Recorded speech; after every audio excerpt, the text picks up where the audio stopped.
Yeah, let's do this. Let's do it. All right. Let's do some recording. Police, sir. Your brother, faced with hard luck.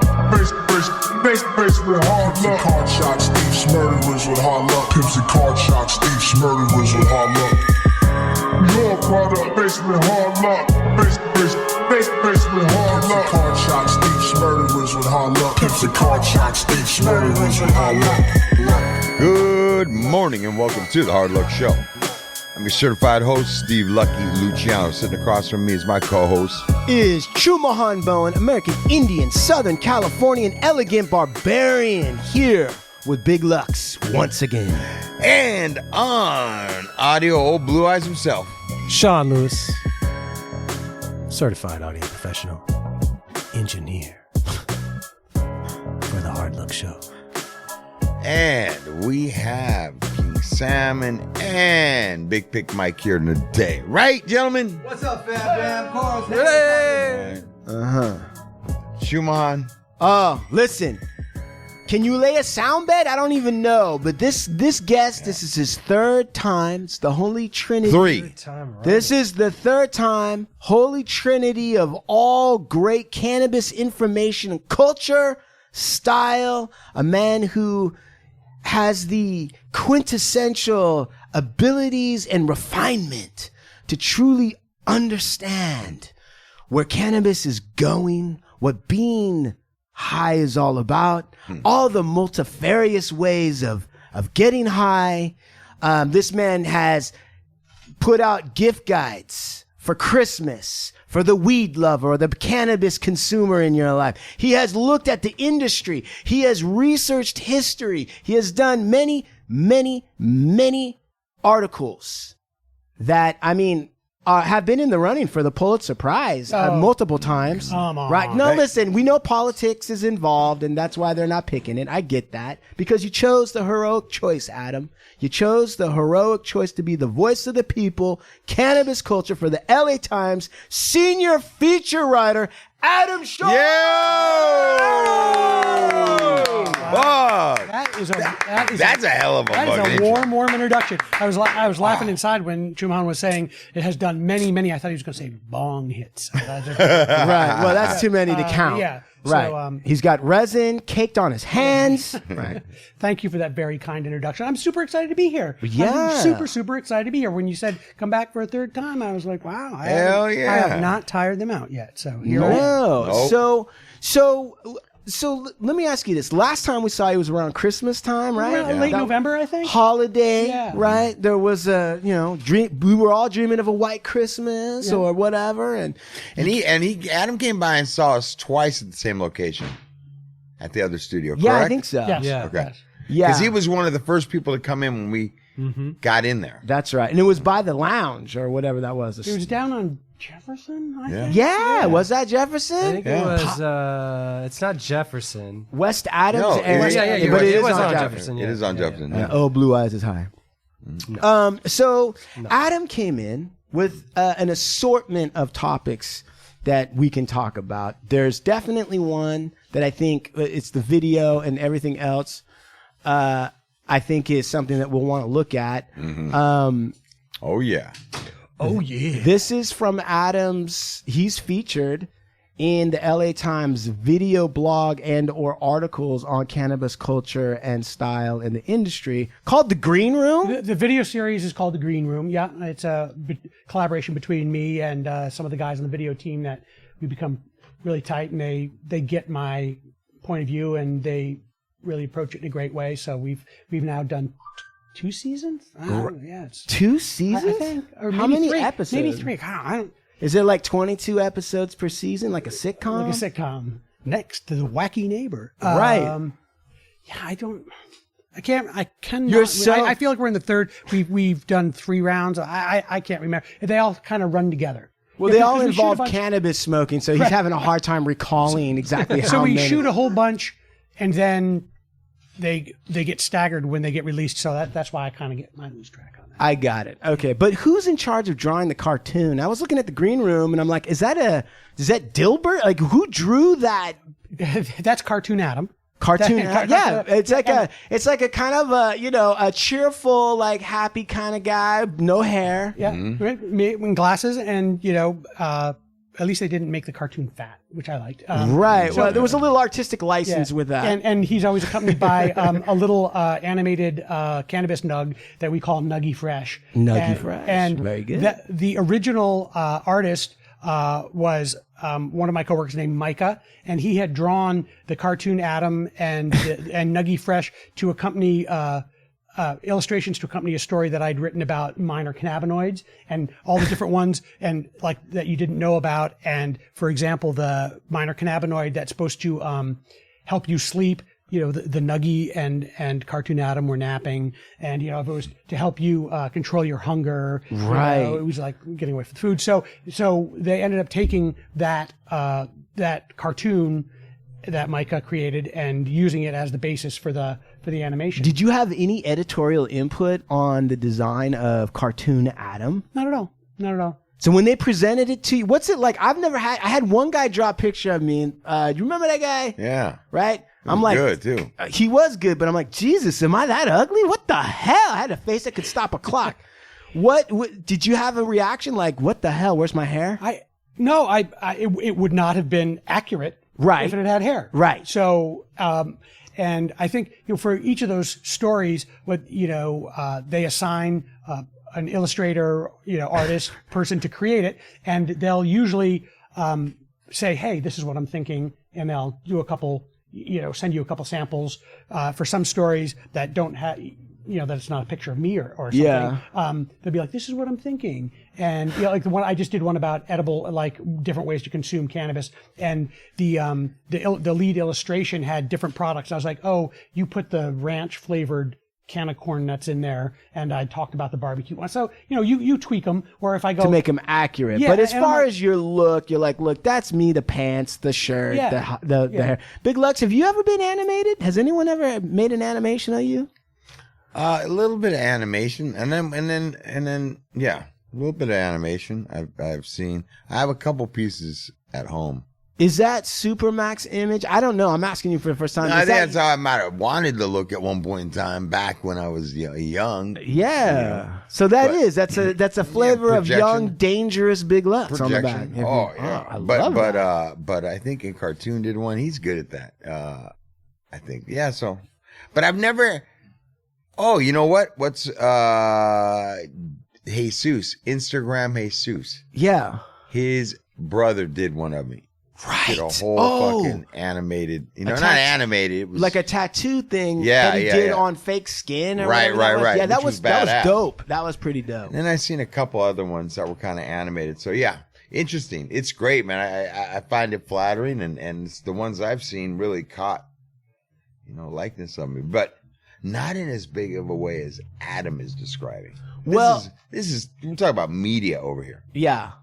Exactly. Well, speaking of media, Green Room, the latest series, I thought, Adam, why don't you explain to Big Lux, who might have gone on vacation a couple times in his life, might be interested to hear what this story was, where it took place, and what happened. So I think I actually mentioned that this story was in development the first time or second time that I sat down and chatted with you guys, because I'd written a story.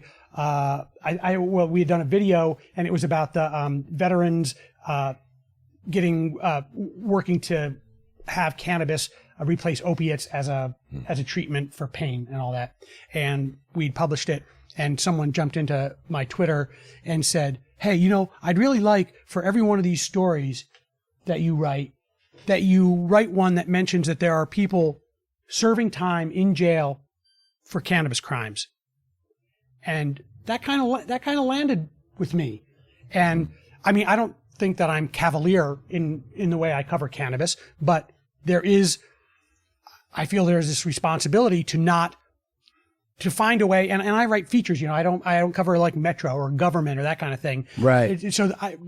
I kept searching for a way to try and find a way organically on the features side to talk, to mention or reference that there are people serving time for cannabis crimes. And we worked I talked to the people at the Last Prisoner Project, and they said, we have an idea.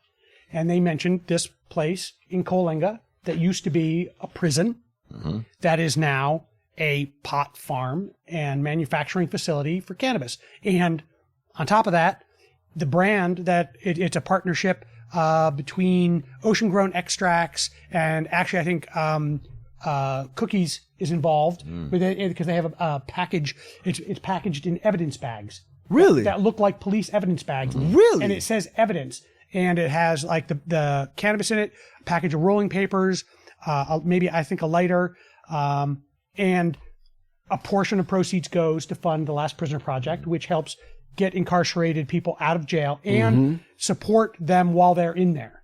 Right. And we went up to Coalinga, and it turns out that a former prison is a really great place to grow and process weed. They said the security's phenomenal. Now, Big Lux, had you heard about Coalinga? Absolutely. What did you hear about? Coalinga was open when I was doing time. That was a prison. And I wanted to almost say Coalinga. Well, there was only one women's prison, Chowchilla, that I was really aware of. But I wanted for a moment to say Coalinga. It was just a normal prison. I don't know what level it was, but I remember it being. I didn't even know that Coalinga was not a prison anymore till I saw that feature. There is a prison there. It is not this building. This one was a private. It was like a privately run. They all have different names, like detention center, which means something different than. But apparently, this one had been closed down. I don't know if they built the other one yet or whatever. But it was already vacant, and the folks at Ocean Grown Extracts worked with the city, and I think they paid the city $4 million, right, for the space, and so it got the city out of debt, and it's you. Because can you imagine trying to like tear down a building like that? First of all, and right, then, and so. So why don't you let this run, on Blue Eyes, and let's see some of Mr. Tschorn's incredible work. The security is great for him. Yeah. It would seems like it would be a great setup to grow in. And there's more. I will. When you watch this, you're gonna see why it is inside and out a great setup. I'm in prison. Oh. Well, a former prison actually in Coalinga, California, where I've come to talk to the folks from Ocean Grown Extracts about their evidence brand, which is designed to draw attention and raise funds for the Last Prisoner Project to get people incarcerated for cannabis crimes out of jail. And they do all their manufacturing and growing on the grounds of this former prison. They grow weed in the prison to help get people out of prison. That's their slogan, and we're going to find out how it works.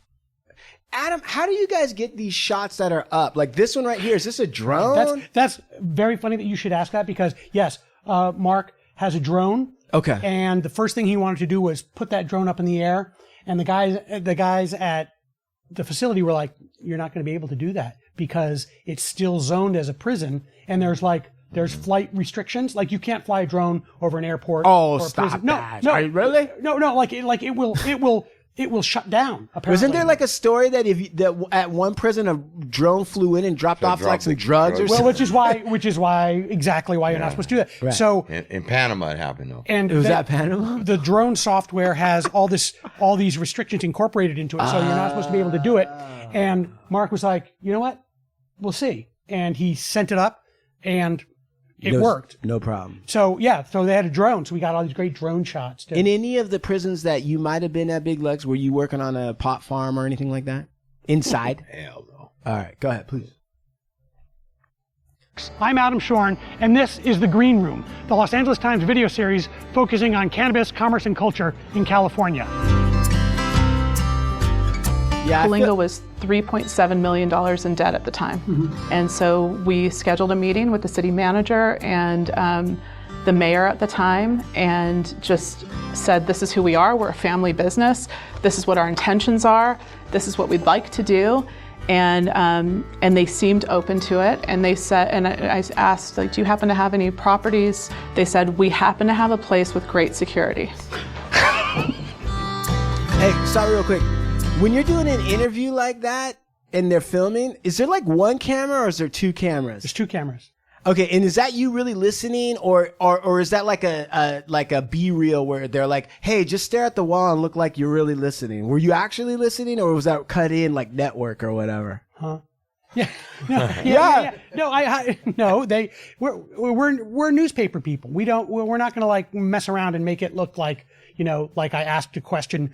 The only thing that we do differently is some of the stuff that you hear at the beginning, I do as a voiceover. Right. Like I don't do standing right there sometimes. Yeah. But no, they have one camera. Cody has one camera on one person and Mark has one on the other, and they talk it through ahead of time. And so it looks it makes it look like I'm like some sort of like, like really focusing intently, but you are. I know you're high, but you're focusing. I'm not high. But no, and I get super like I have all my questions all prepared in front of me and everything. Right. No, it's clearly professional. Yeah. I had to ask because it was so professional, Mr. Tschorn, that there's no way that this is just live. Yeah. Got it. All right. Please, I don't mean to undermine your journalistic integrity, my friend. You got to ask the question. I'm joking around half the time. All right, please.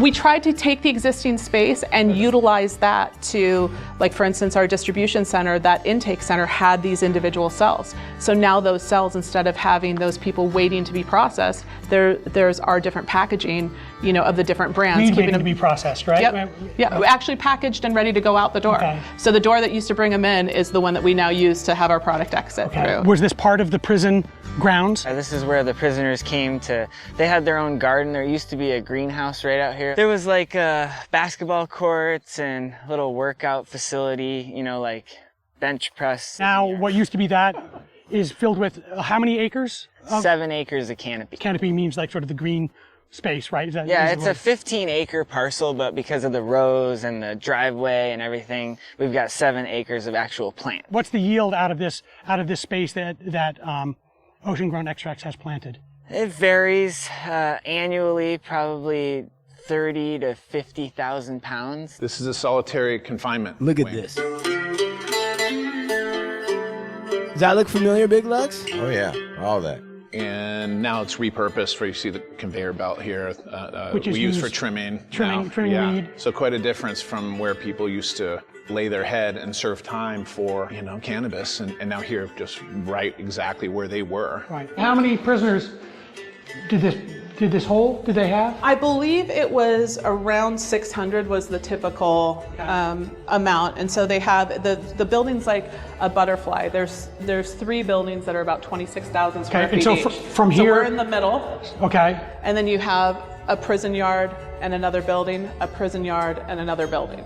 And so we took this first building and made this our manufacturing. Okay. So this is where we. Now, Big Lux, what is your response to seeing these prisons? I know you knew about this before. If you would have told me in the 90s when I was doing prison time, that there was going to be a prison that was going to be growing weed because it's illegal and all that shit, I would have laughed. Right in your face. Right in I would people's have face. laughed. I would have been like, you fucking nuts. And now I'm like looking at this and I'm like, I mean, I guess everybody's in cahoots. Everybody's in cahoots. And that's it. That changes the game, though, a little bit, right? Yeah. And I mean, to a certain extent, I'm thinking about it, and I'm like, it is kind of crazy that you have people that are in jail for cannabis crimes, and then there's just this arbitrary date, right? And then all of a sudden, it's not a crime. Let me ask you something. Through the last 50 years, there's been this subculture. There was always subcultures, right? Mm-hmm. Subculture. Then there'd be another. Then there's multiple subcultures. Over time, and it seems like especially right now, all these subcultures have kind of risen to the top and become mainstream. Sure. Right? Yeah. And so what is left to be subculture now? That's a great question. I would say that it was a subculture because of the legal status, right? Just like, yeah. And that now in places where it is legal, that it is more of a community. Like I find the weed people are my people. Like I get along with the weed people. Like I just, their mindset and, and I don't know if that would still be the case 20 or 30 years from now, because a lot of the people that I know came of age when cannabis was still illegal in their state. Right. Right. Right. So, and I know like the gay population, they had, when it was against the law, they had, phrases and, and terms and just like speakeasies with alcohol and everything. And, I wonder what alcohol would be like if it had only become legal 5 or 6 years ago, right? Right. Like if we'd had this huge, but there were rum runners, there's prohibition, there's, there's bathtub brew, gin, and like, I mean, yeah. Well, I think it's a good question you asked, Big Lex, because it does seem like all societies are built on a model. You have this model. You have mainstream culture, which is above, in the light, so to speak. Not making a value judgment, but just saying it's what can be seen publicly and it's what's accepted and tolerated publicly. But for that it to exist, it almost seems like it depends on a subculture that has to operate in secrecy. And you're saying, well, if all the stuff that was taboo is no longer taboo, what's left? Yeah. Right? Yeah, I maybe should have asked that. That question was a broad question. Cannabis just brought it out of me. Right, but it's a good question and not related to cannabis. All right, I'll just separate this. But I would think that whatever is scandalizing Mr. Tschorn and yourself and anyone else today would be the subculture. That would be the subculture. So when you're thinking about new music or you're thinking about new ways of identifying whatever that is, I'm not saying anybody's got any judgment calls on it, but whatever it is that you're like, how the hell? Right. How did we get to here? Right? Like, what is this? That might be the subculture that's bubbling up. Go ahead. I have a different take on that. Do it. I think that there are always envelope pushers, and that if right now, if shrooms were legal, cannabis was legal, carrying around the skull of a dead baby in your glove box was legal. Like, it's not? Well, whatever. Right. Like if all these things that was crazy, but all these things that are like, I'd say shrooms. Let's say shrooms, right? Because first cannabis became legal, and now people are pushing shrooms, psilocybin. If all that was legal, there would be, within weeks, there would be some subculture that was something just a little further along. Right. That would be the thing. That would be like this underground sort of thing. Right. Well, so that's true. But I would say, right, part of that is, so like in the 90s, right, that's what I think partially gangster rap is, right? You have the height of the 60s and the 70s, and it was like, pure love, peace and love, man, blah, blah, blah. And it's like, okay, well, what's going to piss your parents off, right? Well, I'm going to listen to violent music, and then they're going to be like, that ain't even, what is that, right? It's not about love and blah, blah, blah. Now we're in some other era where, I mean, I hate to say it, but there are some people that were from, like, in gangster rap times that are listening to the music now, and they're like, what is this? Yeah. Eminem even, he's not a gangster rap artist, but Eminem, I think, comes out and says, what's this mumble rap shit? Like, this thing doesn't even make sense what you're saying, and then you take it even further. I think that's in all the areas, and that's why I'm like, whatever drives you nuts is probably the subculture, Sam Smith or whatever that, whatever that is. Fuck, man. Jesus Christ. I hate to raise that name. This guy, man, let's keep that name. I don't want to talk about that guy at all. I don't want him coming up on our radar at all. Ever since you started talking about it, I see him more and more, and I'm thinking to myself, what is it that really drives, is it the eyeshadow with a beard? Yeah. I kind of figured it out with Monique over the weekend. You did? Yeah. It's that I'm not, like, if you were drag and that's what you want to be, drag, I don't have any problem with that. Go ahead. But those people are usually trying to do everything to look like a woman. Right. They're not trying to leave anything left behind, right? So, but maybe that's, I think Sam Smith goes by they, right? Maybe that's their jam. You know, it's like first we had the long hair with the beard, yeah, the high heels with the beard, or the 5 o'clock shadow. There is someone that I remember writing about on the red carpet that had the shape, the silhouette of a like a Kardashian-esque thing, and a full brown beard. I ain't going for that shit, man. And I'm saying, Fuck and that. and like, but that's their thing. That's their jam. That's their thing. I get that, man. But that is something that I've found.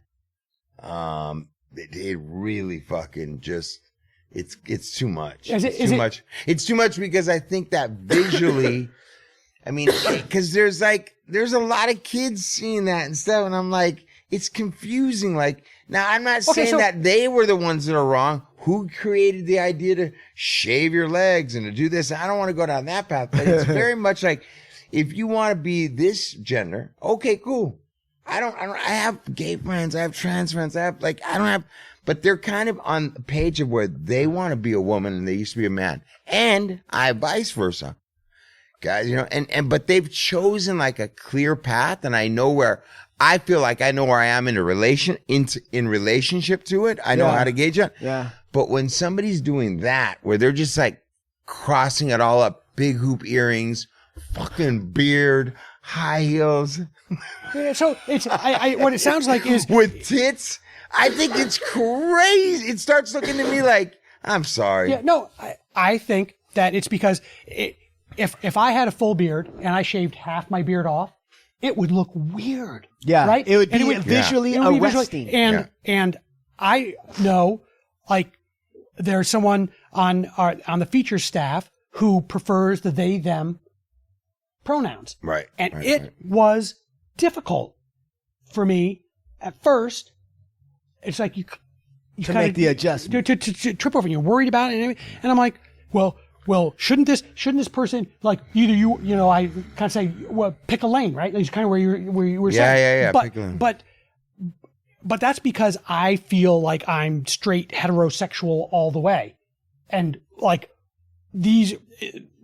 my coworker does not, and so it's actually helped me learn a lot about that, and From my perspective, I respect your opinion and I respect Big Max's. I do too. I'm not.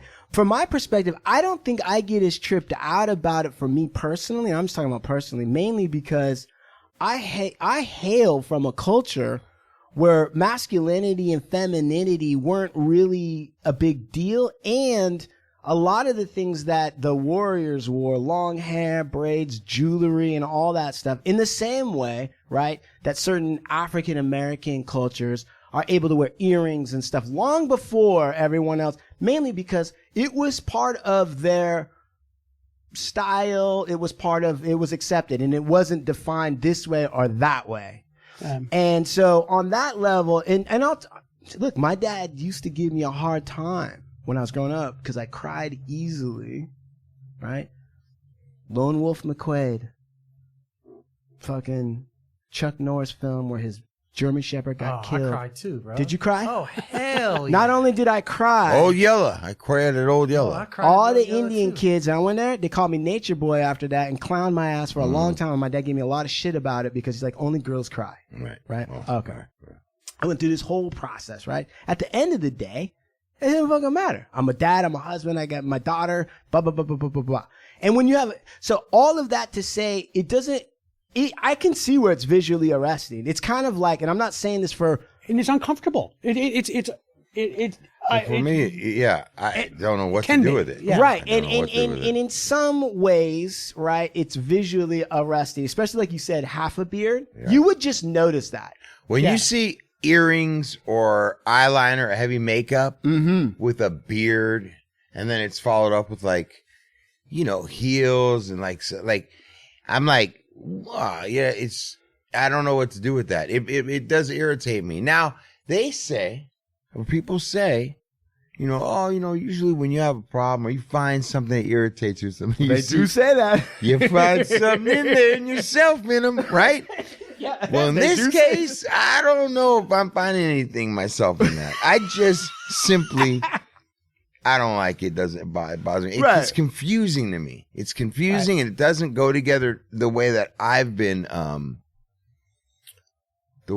socialized. Well, I'll put it this way, right? I think in some ways, even though it seems like somebody who may be mixing what are quote unquote traditional signifiers of gender, that's what they're doing. They are. And that's exactly what they're doing. And that's their, I believe truly, in a country that's free, I do believe that that's their right. So right, but they know that it looks a little crazy, right? No? Hold on. Look, okay, so I'm not going to necessarily project onto someone's subjectivity but I will say this. There's no way that somebody that's made the choice because they want to internally or they want to because they believe in it, there's no way that they don't know that traditionally the way the categories were originally set up, that this one is supposed to be from that and this one's supposed to be from that, from the old style. Mm-hmm. They do know that. And they do know that they are making a statement. It's not right that they're making a statement if you're thinking about it from a totally freedom society, right? If we were in Star Trek, right, Next Generation, and you had data and everything, nobody would even notice it at that point, right? But we're not there. We're coming off of, right, the 50s, 70s, 80s, 90s, whatever. So you are working within the cultural palette. And I do believe that a lot of the folks that are doing that, they do know that it can be arresting to some folks. I think also that it may be inspiring to others that are kind of like also like, fuck it, man. I don't want to do it this way. I want to go that route. I do think it's a little bit the point. And I will say this too, man. Like I look at that and I also think it's important for us to bring ourselves back to the amount of emphasis that was put on this sort of construct of masculinity versus femininity. What's a man? What's a woman? There was a lot of, because let me ask you a dead blunt question. Hold on, time before we get there, and then you can. If it was so natural, why does it require so much teaching? Go ahead. Why would you go spend 20 grand on a great set of fucking D-sized tits and then grow a full beard out to go with it? Who would do that? Why would you do that to your body? To be a woman, but then want to grow a beard? What if you are a man, but biologically, whatever, right? You didn't have a hand in that choice. But you're a woman who's a feminist that believes in making women shave and not have hair, because a lot of women do have facial hair that they take care of, is part of the patriarchy. And so you're like, I'm going to get a fabulous hard set of D's and I'm going to grow a fucking Steven Seagal black fucking beard to prove that a woman doesn't need to have a smooth face to this patriarchy and still be a woman. That's one idea I could think of. But is it a little bit? Could it also kind of feel a little bit like you went down to the circus a little bit? Yes, I agree with you. But that's my shit. That's not. Go ahead. And I think to tie this all back together, we were just talking about the envelope pushers and whatever was the status quo now. There's somebody out there. Mm-hmm. So, and I think my personal experience with, when my coworker was hired, it was like, so it goes by they, them. I was like, oh, it's awkward. I have to like remember it all the time and think about it. But heck, if I don't now like have a different, so the he, him, she, her is like a construct that like it's to make me feel comfortable. So I know, does that person stand up to pee? Right, but why do you even need to know that? Right, exactly. Right, that's like why does that matter?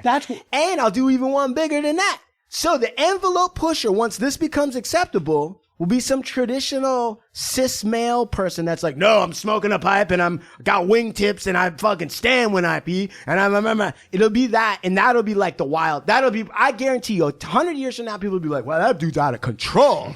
Look at that. He wants to go to a men's room. That's wild. Yeah. Well, see what's happening now with trying to ban drag shows?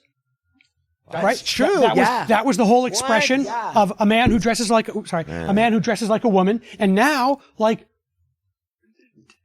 they're trying to legislate go in the other direction. In Florida, and the Proud Boys went to a drag rally, and 4 of them got their ass handed to them by. Oh, I'm sure they did. Yeah. Drag queens been fighting their whole lives. Yeah, What are you talking that's about? nothing, right? But you want to know something? Go ahead. See, there you go. I'll stand on that. I don't believe in that.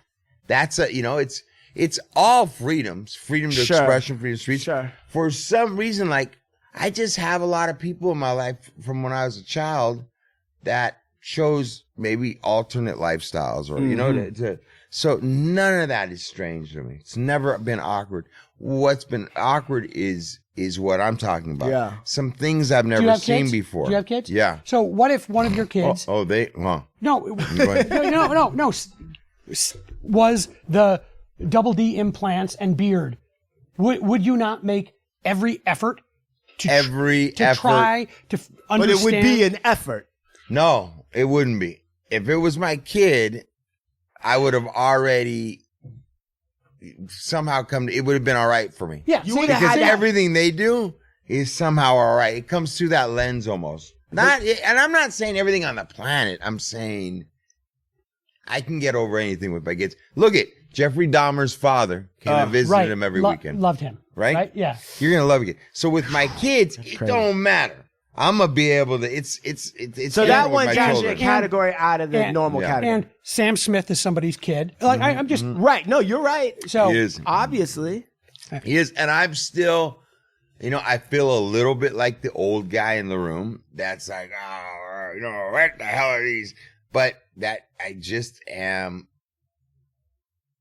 It's that stuff kind of strikes me as a sign of I want attention, Well, for sure, I think there is some of and that bothers me. my friend used to call that the "just got to be me" thing. With like someone going their own way. I mean, Yeah. Yeah, that maybe I can see how you would think that. I don't think Sam Smith, for example, is doing it for attention. Well, So- listen, wait a second, though. And I'm not any guy that's like, first of all, I'm the last guy that needs to be talking about people who need attention because I'm a fucking, right? I love You're attention. attention eater, right? Yeah, totally. So he's an artist too.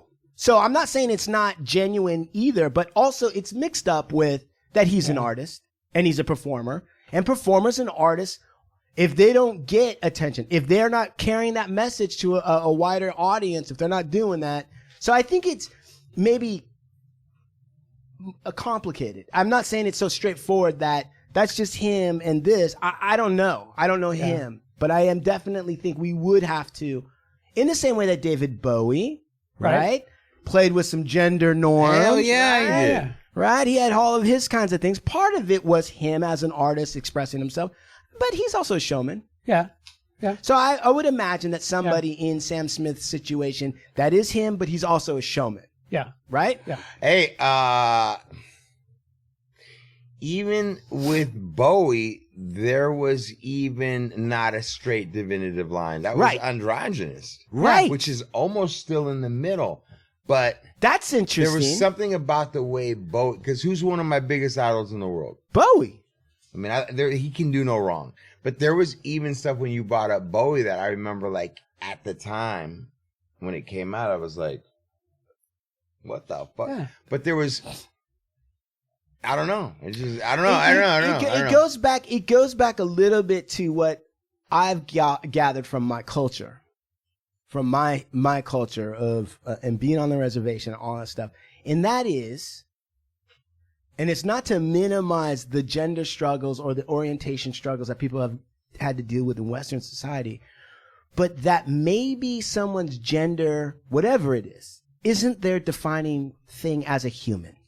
That is a very good point. And hearing all this and then linking it back to cannabis consumers and the way people dress and everything is, I think everybody has the right, as long as it doesn't hurt another human being, to be their own true authentic self.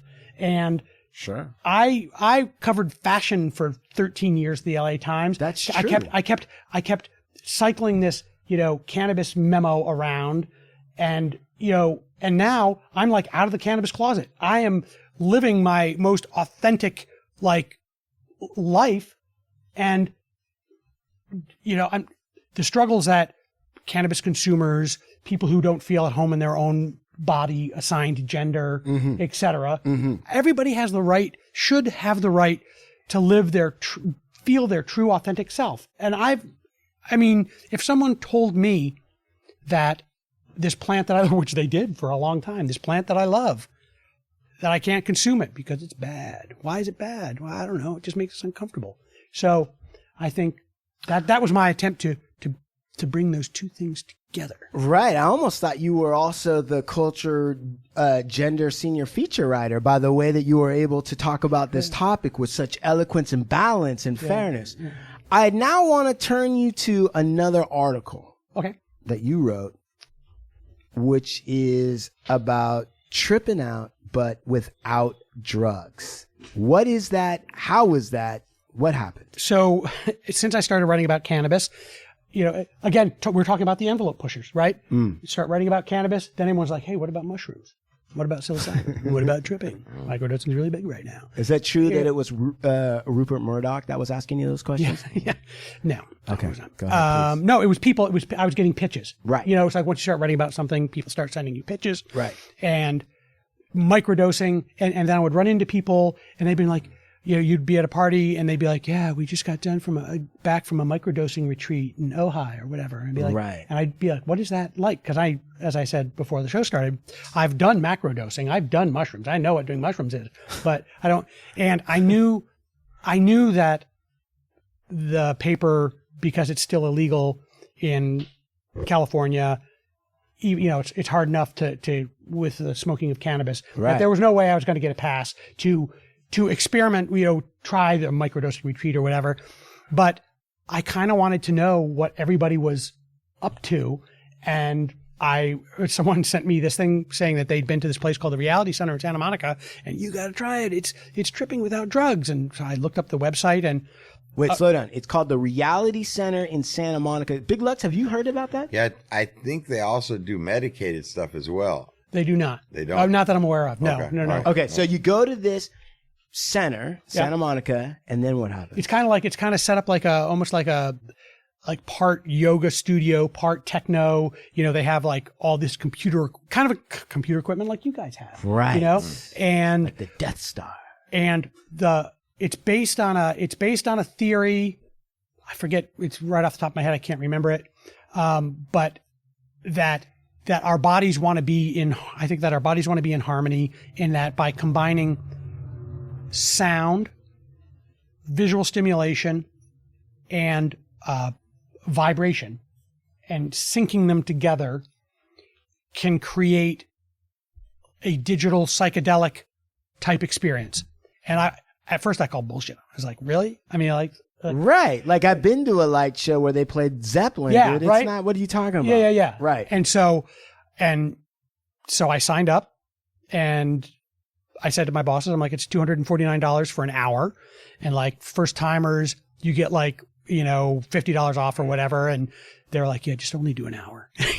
and I went, and I don't know the process of how you can lie there with your eyes closed, and they position it, you lie down and they position this thing like right in front of your eyes, and your eyes are closed, but yet you can see the things rolling around like fractals and things like that. And the sound is part chanting. And then the guy's says, imagine you're rooted like a sequoia.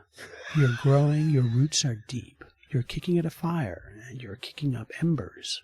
And and he said, imagine yourself in one of your special safe places, and all the people you love are gathered around you, and they're there to support you. And I'm like, at first I'm like, okay, whatever, and the sound, and you're lying on this bed that's kind of like a mattress topper that's a waterbed. It's filled with a liquid that it's supposed to approximate the liquid in your body, the weight and all that, and it vibrates.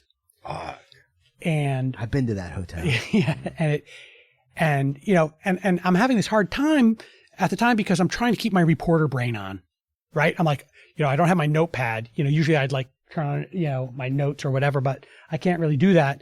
And this combination of things, and then probably about 45 minutes in, like the swirling and everything behind my eyes, like it starts to feels in my head like it's coalescing, and I feel like I'm looking back at my double strand helix DNA, like I'm like looking back at my like my origin, like my.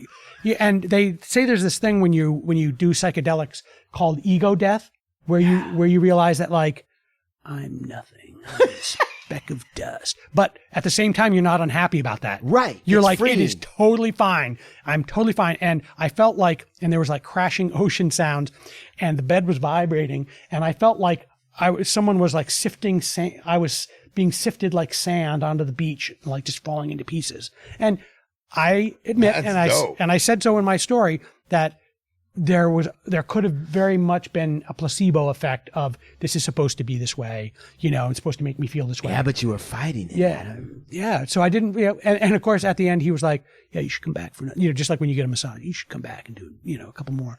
But they do discounted and free sessions for veterans suffering from PTSD, and one of the founders of the company had PTSD. Great. And I left feeling, it's like when you leave a really good therapy session and you feel like your windshield has been cleaned. Yeah. And it it just really felt, and I also wanted to write about it because, I write so much about, cannabis, and I get these emails sometimes going, dopers living in their parents' People still do that? Yeah. And it's some people, and after about 10 times, I'll write back and say, I think you have a problem with this. What's and they get really surprised that I write back. But I'm not just like, snort it, inject it, smoke it, drink it. If there's a way to, I approached it recreationally. If there's a way to have a psychedelic experience without psychedelics, then why not see, and that goes to the thing I was talking about before we started about utility, is I'll have the company spend $249 to find out if you should spend $249 or, okay. So let's cut the shit. Let's get right down to it, sir. Is it worth $249? At least one time. Because that's it. Let's go. Get the cars. Let's whip it up. I'm doing it. Big Lutz, are you going to do this? I'm down. Sean, are you going to do this? Sure, yeah. Let's all do it. They can do up to 8 people at a time. So you should all go together. It's a bonding experience. Oh, yeah. We're going to do a psychedelic show. We're going to do the frog, man. Man. That's a good... But let me just say... And I gave in my story, there's several reasons why. And I'm not being cavalier because I had $249. And of course, I got a $50 discount because of my first time. Sure. Right? Like so it's $200. So it's $199. What about if you do like 5? Do they give you a free one? I do not know. Okay. Slurpee? Like a punch card? Yeah, like a Slurpee. But I also... so I actually talked to someone at Double Blind Magazine. That's a psychedelics magazine. Oh, Double Blind. Because I wanted to find out, because I wanted to do the price comparison, like how much does an eighth of shrooms cost? Right. And I think it's like $40 or $50 or something like that. And at the same time, I asked, her name is Shelby. I asked Shelby, how do you feel about what this is? You're right for Psychedelics magazine. You're editor for Psychedelics magazine, and she said that one of the benefits is if you're thinking about doing actual psychedelics, it's a good dry run to see. And first of all, that gateway drug. It's gateway. And you know what? If you freak out, if you're freaking out, they can just turn the machine off. Where like you buy the ticket, take the ride, as Hunter S. Thompson would say. If you eat a bag of shrooms, the best thing you can do is like eat orange slices and hang tight, friend. Right. Like one toke you poor fool wait till he sees these giant bats. Yeah, exactly. Yeah. Dude, I want to do this for real. Why are you doing? Why don't you guys do it? Why don't you guys go and just and just they have, you can do up to 8 in one room. You can do, and they're not paying me. I'm just saying, like, the unexamined life is not worth living. If you think it's horseshit, then try it once. Yeah. And I don't think it is. Yeah. Listen, so just reading from the stylings of Mr. Tschorn on this article, right? And this is just a taste, this is how we drive people to the what we're doing. This is Adam quoting one of the DJs or one of the guys that's running it, Raj Do you remember? Is that name? Tarun Raj. Yeah. Tarun Raj, which sounds like the name of a guy that's invented something like this, right? Tarun Raj, you would expect that. What we're doing is sort of like neuroscience DJing. Raj said after someone pointed out the equipment's resemblance to a DJ setup, Sean, he explained that the role of the person behind the controls, known as the reality manager, is to use the various sensory inputs, in his words, jumpstart the mind and body and move it towards a near meditative state. It's an approach based on Estes' theory of sensory resonance, which posits, I can hear the academic there. What does that mean? What do you say? Which posits that the body's autonomic nervous system can essentially be reset by synchronizing all of the major sensory mechanisms together: visual, oral, and vibrational. Sound makes sense to me. So if I go and do this, am I going to want to get like a great set of tits and grow a beard? No. Who knows? Who knows? Buy the ticket, take the ride. Yeah. But and one of the things that really appealed to me about that is what he said there was gets you toward, I have not been able to meditate. My brain is not wired in that way. I close my eyes and try not to think of the big pink rhino, but all I can think about is the big pink rhino I'm not supposed to be thinking about. And that 1 hour, like I can imagine if I did it on a regular basis, that it would, look, the benefits of meditation are well known, and the benefits of psychedelic treatment for PTSD and depression, there are lots and lots of studies out there. Like I'm not making that up. So I'm just a guy trying it out. A guy trying it out. Then he goes on to discover 8 wacky ways that you can get high or ingest THC without smoking or vaping. Do I have that right? You do. Okay. Did you, sir? Is it true that you wrote an article about that, sir? It is absolutely true, sir. And can you please, sir, tell the court and the jury here, what are the 8 wacky ways that you uncovered? Well, Your Honor, Exhibit A is my story here. The ones that I covered, and there were a lot more. There's a lot more out there than the ones I covered. I believe there was barbecue sauce. There were toasted corn kernels. You'd call them canna nuts. There is something that I call a more fun Funyun, Snazzalos. Dude, this Funyun, I think you said Snoop Dogg was a part of the... Yeah, I believe he's an investor in the company, but yeah, it's called Sumo Snacks. Yeah, THC-infused Funyuns that are super tasty, and it was like 10 milligrams for 6 rings or whatever it was. And you said it was dangerous because they were so flavorful that you might just overeat and get super high, like what happened to me the other day. Go ahead. So there's Funyuns. Which I have to say... legally, we cannot call them Funyuns. Right. They are a Funyun-like, but, because the Funyuns are extruded into the shape of a ring, like that. Right. So it's just a Funyun-like type of extruded onion-flavored snack thing that's not a Funyun. So the Snazzalos, the barbecue sauce, the can of corn nuts. Turkey gravy. Turkey gravy. What the hell is that? So turkey gravy is sort of like the OG novel. A company called Kiva Confections came out with it for Thanksgiving 2019, and it went crazy. It was a packet of like gravy mix, so it's dry, and you mix it with 2 cups of water, and you heat it up on your stove, and it tastes like turkey gravy, and it got surprise, family. Yeah, right. Hey, cool out that Trump relative that comes to Thanksgiving. Well, that was kind of the bent of their marketing. It's like, you're all gathering around the table, instead of talking about, things that make you angry. Why don't you talk about things that are going to make you have the munchies? Yeah. And they were mentioned on the Stephen Colbert, on the Late Show with Stephen Colbert. They were mentioned in like Sunset Magazine. Some food magazine mentioned them, and they said they got 1.3 billion with a B UVMs, unique views per month during that time. Right. Yeah. Right. And sir, if you will, what is Kush cups? What is that? Kush cups. Now, my biggest problem with Kush cups, it's not a problem. My biggest challenge with Kush cups, they're the K-cup pods like you would have in a Keurig coffee machine. And each one has 10 milligrams of cannabis, distillate. Right. And so you pop it in the Keurig, And Now, obviously, the coffee, they probably put that on the back burner because they were focusing on the THC. Is that true?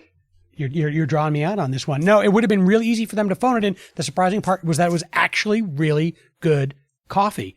It's, they have like single origin from Guatemala. Guatemala. That kind of stuff. So, I appreciate it because they could have just phoned it in because it was this like novel thing. My big question is like, where in my day do I have coffee and cannabis together? Like, I have like every coffee, day, all day. Coffee in the morning to get me going, and then cannabis bring me down. So, but there are some times when you kind of want to like just modulate it a little bit. When you're on vacation or something. Yeah.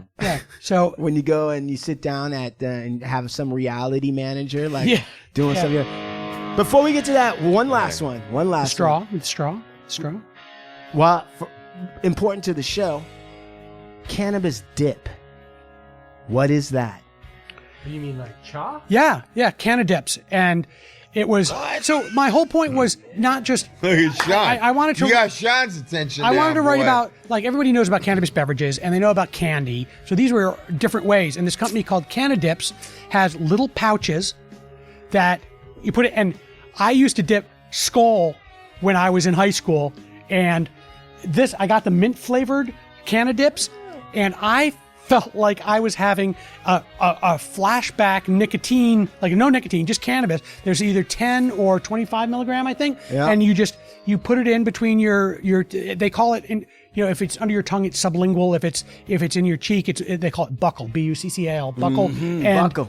And it goes into your system quicker. Yeah. Because that way it doesn't have to get absorbed and digested. Yeah. And so you just have your chaw there. And man, when I read that in that article, and then there's straws that you can make your own cannabis infused drink. It's in the straw, right? Yeah, that's the newest thing that this company found a way to embed in a drinking straw, compostable drinking straws, and it's got like an apple pectin lining that is embedded with cannabis concentrate. So you drop it in your water. And 12 ounces of water, you wait a minute, and it's got coloring in it as well as flavoring. So it's not like you're screwing around with someone by like dosing, Yeah. It's a safety thing. Yeah. And you wait a minute, and then you drink, and there's like a lemonade and a grape and an orange, and 10 milligrams. It's 10 milligrams. There's one straw that's 10 milligrams and one that's 75 milligrams. Yeah. So the party thing is you mix the one crazy straw with 10 of them, and then Yeah. All right, that's Northern Lights. Northern Lights is the brand. Yep. All right, my friend. Where do people go to see the LA Times, subscribe to the LA Times, and where do they write? It was because of Adam Tschorn. We saw him. We heard him. He's amazing. Where do they go? Send a letter to the editor and say you want more cannabis content, really.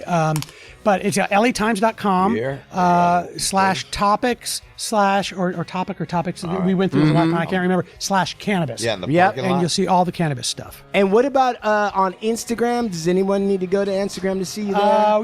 My Instagram is all of my articles I post to Instagram and say link in bio. Okay. Is Instagram. It's AR Tschorn, ARTSCHORN. And then when they want to hit the green room, that's on YouTube. The LA Times YouTube channel has a section with all of the YouTube green room videos in it, and that's free of charge. Email me the address to the editor. I think that we might be able to get some letters written from people in Southern California that I can tell you right now, it's Kevin.Merida, MERIDA @LATimes.com. Okay.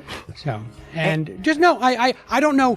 I'm going to email you because I won't remember that because I know it doesn't seem like it, but I'm very busy. Yeah. But I will get the email, and I'm going to try to get that to our people so we can get some letters written, pump it up. Yeah. All right. Nice. Great having Adam back. I love this guy. Adam, you're welcome here all the time. Well, thank you. I really appreciate it. I was super excited when I got the text. Like, can you come back? I'm like, yeah, I can come back. Why couldn't I come back? I loved job boning with you guys. And Sean wanted to know, I love when I point him out. He's like, oh shit, what the fuck is he gonna say?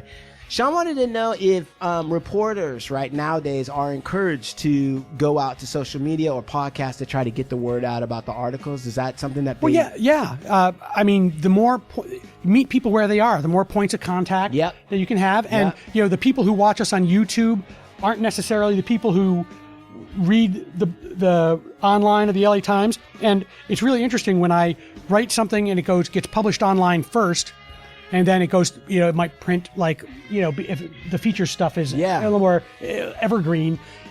I'll get different emails from different people who have read it in print or in the digital version of the print paper, Right. then read it on, and so it's just, you got to meet people where they are. I mean, who knows if I'm doing TikTok or whatever, but I'm on Instagram, Twitter, Facebook.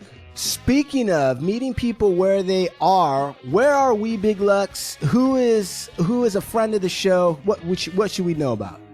Well, this show's been brought to you by Vibes Rolling Papers, and we're at Bolt CBD headquarters tonight. So I want to shout out to both those guys. And Alien CBD, yes indeed. Yes, sir. Who else is on your roster, my friend? Oh, Cookies SF, Vibes Papers, and Enzo's Pizzeria. Great eggplant parmesan sandwiches you guys dropped off tonight. We loved them. Thank you, Enzo's. Shout out to Esteban Oreo. Thank you to Adam again and the LA Times. And the LA Times. And the Green Room. Right. And that's what I got for right now. Oh, Supermax Hardware. .com. And Ovanda Bowen LLP. Have a lawyer that's an American Indian who knows how to fight the system since he was born. Because that's me. And also, let the tomahawks fly, the best legal representation that money can buy. Sean, what do you got? You already know what it is. www.hardluckshow.com. Yeah, that's it, you guys. Hey, Mondays and Thursdays. Mondays and Thursdays. You guys. Tune in. We're out of here. Peace. Peace. I was in a drunken fucking daze.